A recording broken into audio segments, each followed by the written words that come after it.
Looking out the bus window, Jonas could not stay calm. He had been looking forward to this field trip. It was the first field trip for his history course. His history professor had recommended it to the class, and Jonas had signed up enthusiastically.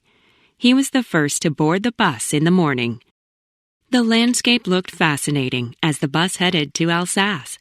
Finally arriving in Alsace, after 3 hours on the road, however, Jonas saw nothing but endless agricultural fields.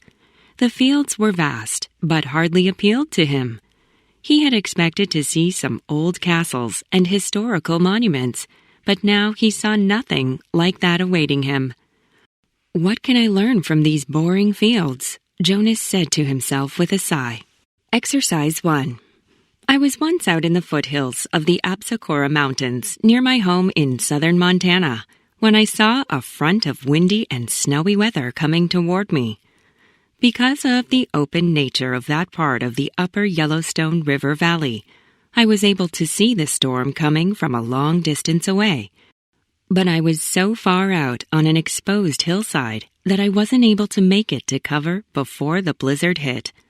The slope where I was hiking was vegetated only with grass and sagebrush, so I started for a north-facing and timbered slope a mile or so away. Because the bare hillside was steep and already snow-covered, the going was slow, so I didn't make it off the slippery slope before the blizzard hit. The wind hit with such force that I couldn't stand upright, and there was so much falling and blowing snow I couldn't see much either. All I could do for some period of time was crouch down and wait. Exercise 2. My first morning in New York, I put on my girl writer dress and heels and went to meet my editor, looking forward to a promising day. I figured we would start editing together that very morning, and then he could give me the last of the advance.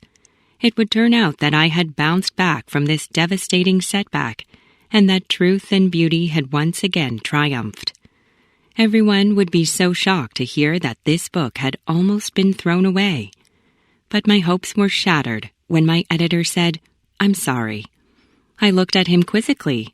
"I am so sorry," he said, "but it still doesn't work." I sat there staring at him as if his face were melting. I kept touching my forehead, the way you would pat your head to make sure your hair is okay. Then I started to cry and told him I had to go right that very second. He told me to phone him the next day.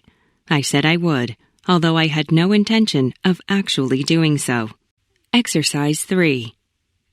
In those more hopeful and innocent days, there was much to enjoy about being newly a queen. Not only that I had survived against the odds to inherit, I still remember the sensation of the royal white fur collar around my neck.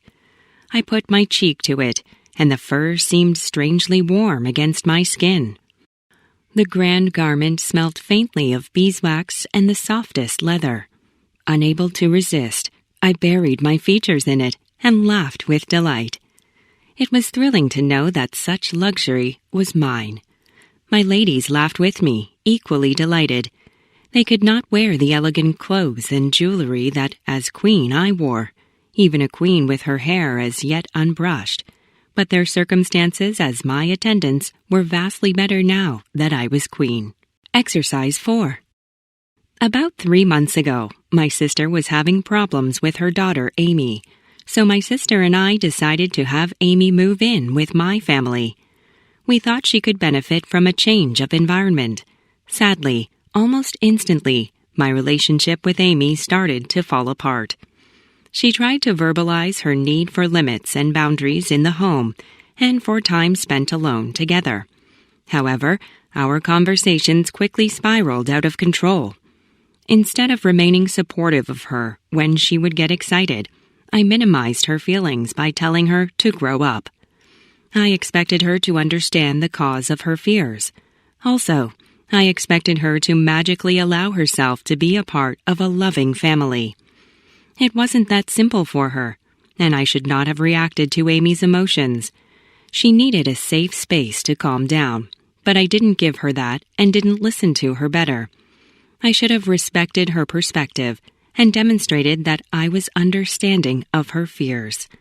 I should have allowed her to adjust to sharing space with my family. Unit 2.